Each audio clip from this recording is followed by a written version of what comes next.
ทุกคนให้กำลังใจน้องออนซาเราไตน้องออนบอกความจริงเนาะน้องเพิ่นอยากเป็นครอบเป็นครัวอีหลีเนาะใครสนใจน้องเพิ่นก็สามารถทักเข้ามาหาน้องออนซาเราไตได้เนาะเพราะว่า60น้องเพิ่นก็รับไล่เนาะบ่แต่น้องเพิ่นก็อยากมีครอบมีครัวเนาะนำมือก็อายุหลายจักหน่อยปีนี้22ปีหน้าก็23 24จักหน่อยก็เฒ่าแก่ไปซื่อๆเนาะเพราะบ้านเฮามันบ่มีผู้ชายเนาะเขาจะไปไทยเบิดนั่นล่ะเนาะนี่เนาะส่วนหลายเขาจะไปไทยเบิดเนาะส่วนหลายก็มีแต่คนเฒ่าก็เล็กน้อยคือน้องออนเว้านั่นเนาะน้องเพิ่นก็บ่ถึงขนาดว่าน้องเพิ่นก็งามเนาะเป็นตาหักน้ำหนักก็หุ่นห้อยก็ผู้ดีงามเป็นตะกอดว่าซั่น หยอกนำนะผู้ถ่ายคลิปก็เว้าก็เป็นๆเนาะผู้ถ่ายคลิปก็เนาะน้องเพิ่นก็ยิ้มไปเนาะทุกคนกราบสวัสดีเด้อทุกคนมื้อนี้มาอยู่กับช่องน้องออนสาวลาวใต้มื้อน้องออนสิพาทุกคนไปหาแนวอยู่แนวกินกับน้องน้อยเนาะมื้อนี้เนาะทุกคนเบิ่งน้องออนกับมาเกลือเป็ดเกลือไก่ก่อนเราจะไปเป็ดไก่ของเอื้อยเราไม่ของน้องออนดอกแต่ว่าเฮาก็เลี้ยงนำกันเนาะมีเป็ดเอื้อยนี่เป็ดน้องออนประมาณตัว1 2ตัวกันกับของเอื้อยเลยทุกคนอย่าสุขเข้าใจผิดแต่เป็ดน้องออนคือหลายเทพบ่แม่นเนาะเป็ดเอื้อยนี่เนาะเฮามาเลี้ยงใส่กันคั่นบ่ค้างไว้ก็ตายห่าเนาะทุกคนบ่ฮู้จักแนวสิเฮ็ดปะพาทุกคนไปเบิ่งสาวโสดน้องน้อยเนาะคนอื่นยังมีคู่เป็นยังน้องน้อยคือบ่มีคู่เนาะคำถามนี้น้องน้อยก็อยากได้เพื่อก็อยากมีคู่เนาะทุกคนก็ฝากทุกคนเข้ามาให้กำลังใจนี่เด้อเนาะทุกคนเนาะเฮาก็สิพาทุกคนไปหาแนวอยู่แนวกินเนาะไปกับน้องน้อยคือเก่าเนาะมื้อนี้ประเทศแต่งตัวงามเนาะมื้อนี้เนาะเฮาจะไปขุดจุดจีเนาะทางนี้เขาเจ้ากำลังสักเครื่องเนาะสุรบดเฮาบ่มีจักสักกอกสักขาสักมือเอาเนาะมีน้ำมาใส่เฮือนก็ดีเนาะทุกคนเนาะพูนเนาะน้องน้อยเพิ่นกำลังย่างไปทางนั้นเนาะทุกคนเนาะป้าเฮาสิพาทุกคนไปเบิ่งวิถีชีวิตหาแนวอยู่แนวกินน้องเพิ่นเลยเนาะทุกคนเบิ่งบรรยากาศตามทุ่งไร่ทุ่งนาเนาะเขาปลูกบ่ข้าวโพดสาลีโคตรงามเลยทุกคนเบิ่งงามเนาะน้องอ่อนบ่ได้ปลูกเลยมันแต่ว่าน้องอ่อนก็ค่าเบียกค่างานเนาะงามเนาะน้องน้อยไปหาแนวอยู่แนวกินเนาะเดี๋ยวเฮาสิไปถามน้องน้อยเลยได้เห็นคอมเมนต์ไลน์คอมเมนต์กระทำมาน้องน้อยสักสิเนาะมื้อนี้เฮาฝากทุกคนมาเบิ่งวิถีชีวิตน้องน้อยหาแนวกินก่อนเนาะมื้อนั้นหาอึ่งหาเขียดเนาะมื้อนี้เพิ่นสิพาไปขุดจุดจี้เนาะแล้วเฮาสิถามค่าสินสอดน้องน้อยเลยว่าเท่าไรเนาะไปทุกคนนี่เนาะทุกคนนี่ก็เป็นหลอกกะโลนเนาะหลอกกะโลนงามๆทุกคนงามได้ทุกคนดอกกะโลนเนาะดอกกะโลนล่นนี่แปลว่าสิเขา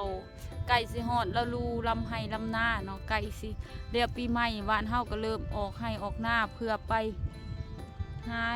แปลงเทียงหน้าเปียงหน้าเพื่อออกมาลำไห้ลำหน้าเนาะเดือน5เดือน6เตรียมวานกอกวานกาทุกคนเนาะนี่ดอกกะโลนเนาะสบายดีมื้อนี้สิพาไปใส่เล็บมื้อนี้โอ้สิพาไปขุดจุดจีเนาะน้องเพิ่นสิพาไปขุดจุดจีเห็น FC ก็ถามหาน้องหลายเนาะน้องน้อยนี่โสดอีดีบ่โสดอีดีเนาะเบิ่งเพิ่นมื้อนี้แต่งตัวงามเนาะเพิ่นน่ะยิ้มเด้อเด้อเพิ่นเป็นคนนิสัยดีอารมณ์ดีเนาะยิ้มก็เก่งเนาะทุกคนเนาะน้องเพิ่นก็โสดอีดีอีรอเนาะเพิ่นยังมีคู่เห็น FC ถามว่าอายุ50ปีน้องน้อยรับไล่อยู่บ่รับได้เนาะ50ปีก็รับไล่หลายคนก็ถามมาหลายเนาะ50ปี60ปีรับไล่อยู่บ่ไล่เนาะน้องเพิ่นรับไล่แล้วเพิ่นอยากมีครอบครัวเนาะแล้วตั้งแต่เกิดมากอ่ะบ่ทันได้มีเอื้อยน้องก็เป็นครอบเป็นครัวเบิดกันยังเหลือแต่เพิ่นนี่เนาะเพิ่นก็อยากมีครอบมีครัวเด้อทุกคนเด้ออันนี้น้องอ้นเว้าความจริงเด้อน้องเพิ่นแบบสู้ว่าเขามาขอเอาจ้ะเขาขอไปอยู่พังไทยได้บ่ได้เนาะเอาไปแล้วบ่แม่นสิเอาเพิ่นไปตีเด้อทุกคนเอาไปเฮ็ดเมียนั่นไล่เนาะเอาไปตีเดี๋ยวบ่ให้เอาไปเด้อทุกคนขออนุญาตบังคับเอาไปหักไปแพงเนาะน้องเพิ่นหาบ่มีโทรศัพท์เด้อทุกคนบ่มีช่องทางติดต่อสามารถติดต่อทางน้องออนไลน์เด้อทุกคนเนาะอันนี้บอกความจริงเนาะน้องมีบ่โทรศัพท์บ่มีเนาะมีน้องเพิ่นบ่มีเนาะภาษาไทยก็ไม่มีภาษาลาวก็บ่มีเนาะภาษาไทยกับภาษาลาวนี่บางคำกับโบคือการบางคำก็คือการเห็นให้คนซับปนล้นเด้เนาะเนาะสวัสดิ์เขาสวัสดิ์จะไปอยู่พังไทยจะลองบอกภาษาไทยบางจะคำหนึ่งโบเป็นถ้า ถ้าให้เคยทางพังไทยสอนซะแต่น้องเขาไปอยู่ทางพังไทยก็สอนภาษาไทยให้เพิ่นได้เพิ่นเว้าบ่เป็นเนาะก็เคยเห็นอยู่ในโทรทัศน์แต่ว่าบ่ฮู้สิเว้าเนาะเฮาก็เบิ่งหนังส่วนหลายคนลาวมักเบิ่งหนังไทยเนาะแต่ว่าเว้าภาษาไทยบ่เป็นเพราะว่าเฮาพื้นกำเนิดเฮาก็เป็นคนลาวนะทุกคนเนาะไปเฮาสิพาทุกคนไปหาคุณจุจีก่อนเนาะมื้อนี้ไปนี่เนาะทุกคนนี่ก็เป็นบรรยากาศทุ่งไร่ทุ่งนาเด้อทุกคนนี่น้องออนก็ได้มากับน้องน้อยเพิ่นเนาะน้องน้อยเพิ่นก็พามากุดจุจีเพิ่นก็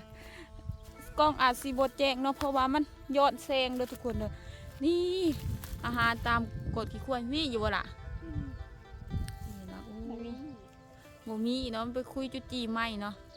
ไปหาคุยตัวไปเนาะคือเห็นมันลงอยู่เลยฮะนี่วะโอ้ยแต่กำลังเลยตัวหนึงนอนไปเลย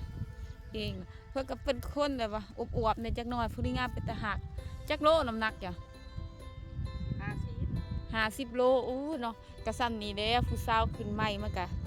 อวบๆในนึงเป็นตะหักตะมุตะมิเนาะทุกคนเนาะส่วนน้องอ้อนหัดจอยพร้อมหอมเพลงพูดเนาะก็เลยว่าบ่เป็นตะมุตะมีเนาะเหลือแต่กระดูกส่วนน้องเพิ่นเป็นตะหักตะแพงในหุ่นเพิ่นผู้ที่งามเป็นตะหักเลยเนาะตะมุตะมีเนาะน้ำหนัก50 โลส่วนสูงเพิ่นประมาณ1.50 เลยบ่1.50 เนาะถือว่าน้องเพิ่นก็สูงเติบเนาะน้องอ้อน1.57ดื่นกันน้อยหนึ่งปะไปหากองต่อไปเนาะกองนี่บ่มีเนาะน้องเพิ่นกำลังขุดอยู่เนาะมีอยู่บ่ล่ะนี่จุดจีน้อยแบบนี้เนาะเศษเนาะ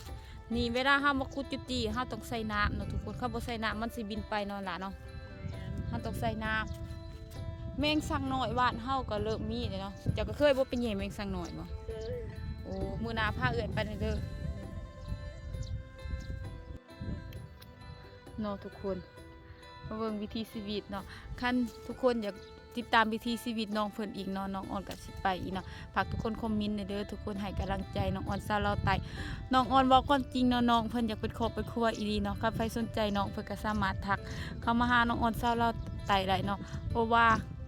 60น้องเพิ่นก็รับไลเนาะบ่แต่น้องเพิ่นก็อยากมีครอบมีครัวเนาะนำมือก็อายุหลายจักหน่อยปีนี้22ปีหน้าก็23 24จักหน่อยก็เฒ่าแก่ไปซื่อๆเนาะเพราะบ้านเฮามันบ่มีผู้ชายเนาะเขาจะไปไทยเบิดนั่นล่ะเนาะแม่นเนาะส่วนหลายเขาจะไปไทยเบิดเนาะส่วนหลายก็มีแต่คนเฒ่าก็เล็กน้อยคือน้องอ่อนเว้านั่นเนาะน้องเพิ่นก็บ่ถึงขนาดว่าน้องเพิ่นก็งามเนาะเป็นตาหักน้ำหนักก็หุ่นห้อยกับผู้ที่งามเป็นตะกอดว่าซั่น ยกนำนะผู้ถ่ายคลิปก็เว้าก็เป็นเนาะผู้ถ่ายคลิปก็เนาะน้องเพิ่นก็ยิ้มเปื่อยๆนะปะมันบ่มีครับไปหาคุยต่อไปเนาะจุจีมื้อนี้อาจสิบ่ได้เนาะหรือว่าได้อยู่หรอกเนาะทุกคนจุจีบ่อึดบ่อยากเพราะให้น้องเพิ่นเมื่อขัวซูเมเพิ่นกินเนาะทุกคนน้องเพิ่นมีอยู่บ่นี่กับมานอยู่ใดทุกคนเลยวิธีชีวิตบ้านเฮาก็ประมาณนี้เนาะหาแนวอยู่แนวกินเนาะหาแนวอยู่แนวกินหากบหาเขียดหาจุจีแย่ไข่มุดลับมุดแรงไปจะสั่นแล้วเนาะทุกคนทำบ่หาก็จะเสร็จจะได้ทางบ้านเฮาบ่แม่นสิได้หาเงินได้เนาะทุกคนเนาะหาเงินก็จักสิหาแบบไรเนาะอยู่บ้านเฮาก็โอ้โหได้จุจีทุกคน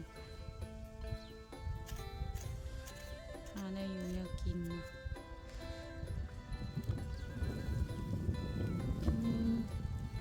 มานเนาะงามแต่ก็ยังมามานอีกเนาะนี่ทุกคนตั้งแต่เกิดมาน้องก็เคยมีแฟนอยู่บ่เคยมีเนาะแปลว่าน้องเพิ่นบ่เคยมีเนาะอยู่แต่บ้านแต่เฮือนเนาะไปบุญก็บ่ได้ไปแม่บ่ให้ไปเนาะแม่ฮู้วังโอ้นึงก็แม่บ่ให้ไปแน่บ่มีเงินไปแน่เนาะแม่ก็เลยแบบว่าจะสิไปเฮ็ดหยังแม่เพิ่นว่าเงินก็บ่มีอายหมู่หั่นน่ะทุกคนคอยกันไปลูกคนโทรทุกยากแล้วเนาะทุกคนคือเห็นน่ะบ้านเฮาจะเฮ็ดให้คันบ่ไปทำงานอยู่พังไทยก็แม่บ่มีเฮือนอยู่เนาะบ้านเฮาส่วนใหญ่เป็นแนวนั้นเนาะวิถีชีวิตบ้านเฮาก็เว้ามาแล้วก็ถอดใจน้องอ้อนนี่ก็ยังคิดได้อยากไปไทยน้องอ้อน ฮึดในใจอยู่ว่าอายุก็หลายขึ้นเฮือนซ่านกับบ่ทันได้มีเนาะน้องอ่อนก็ยังอยู่เฮือนเอื้อยอยู่เนาะเฮือนตัวเองกับบ่ทันได้มีเนาะทุกคนเนาะก็ฝากทุกคนเข้ามาให้กำลังใจเด้อทุกคนเด้อให้ยอดวิวแตกเลยทุกคนเด้อเพราะน้องอ่อนมีเงินซื้อเครื่องของใส่เด็กน้อยเนาะทุกคนเนาะนี่เนาะขุดไปปะเบิดเอาบ่ปะหากองต่อไปอีกเนาะนี่ทุกคนพี่มาเนาะติดตามเด้อมา จะมา ติดตามมาติดตามเนาะถึกใหญ่นี่เนาะทุกคนเฮาก็มาพอกลางคืนเขาเจ้าก็เยื่องเนาะกลางเว้นก็มาขุดเอา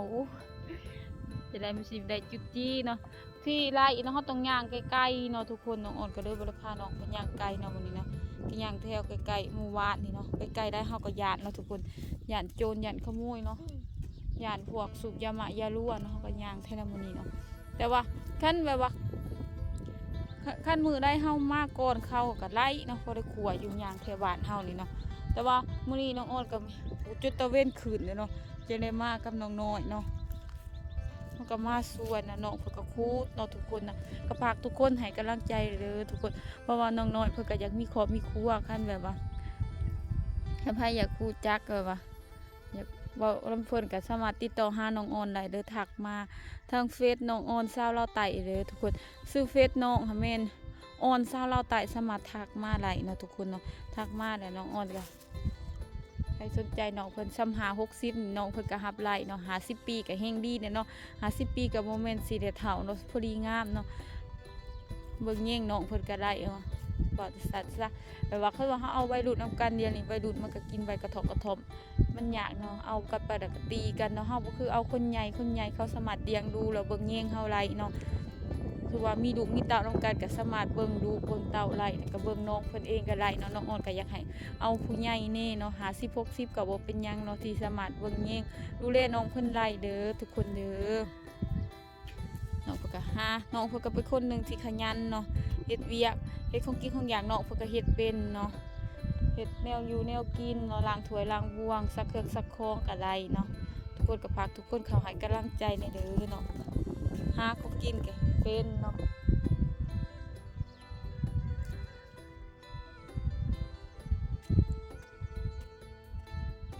ได้อยู่บัดนี้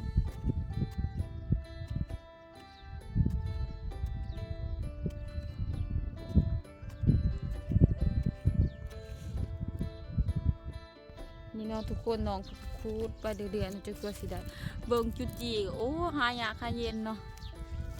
นี่ทุกคนแต่ว่าจุดจีน้อยๆจังสินี่แซ่บเนาะเฮาเอาไปขัวใส่หยังก็แซ่บเนาะมื้อนี้ก็จักลมแน่จักหน่อยเนาะลมพัดเย็นจ่อยๆบ้านเฮานี่ก็หนาวเนาะหนาวแห้งๆเด้อทุกคนเลยหนาวแท้หนาวหวานแล้วลมพัดแห้งๆเนาะทุกคนเนาะพูดแล้วเหรอบ่ปะ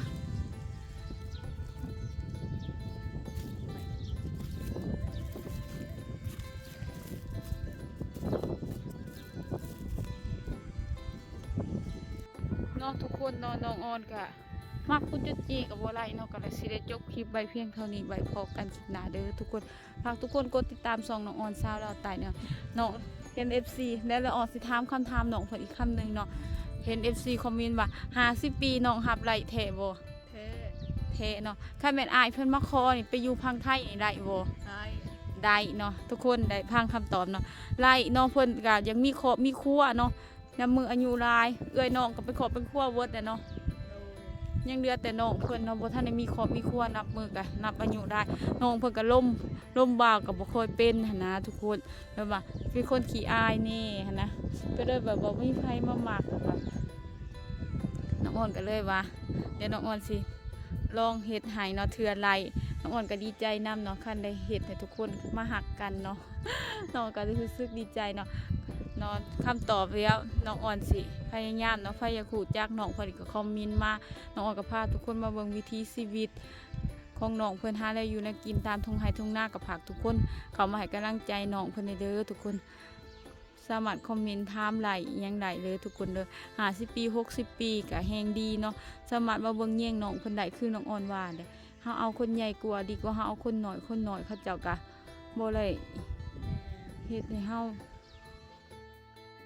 น้องอ่อนก็สิได้จบคลิปไว้เพียงเท่านี้ไว้พอกินกันคลิปหน้าเด้อฝากทุกคนกดติดตาม2น้องอ่อนสาวเราไต่เบิ่งโฆษณาเพื่อน้องอ่อนได้เด้อเพราะน้องอ่อนมีรายได้เล็กน้อยสำหรับคลิปนี้ขอกล่าวคำว่าสบายดีบ๊ายบายไปพอกันคลิปหน้าเลยทุกคนเนาะก็คือน้องออนบอกหา60กับบ่เป็นหยังสามารถทักมาถามน้องเพิ่นไลน์เด้อทุกคนตะเว้นกำลังขึ้นยามเช้าๆเนาะบรรยากาศลมพัดเย็นๆเลยเนาะทุกคนบ๊ายบายเด้อขอบใจทุกคนหลายๆเด้อขอบใจบ่าวๆผู้ใหญ่ใจดีทั้งฝั่งไทยหรือทั้งฝั่งลาวก็ขอบคุณทุกคนหลายๆเลยสิให้ความสนใจคนบ้านนอกบ้านนาคนนี้บ๊ายบาย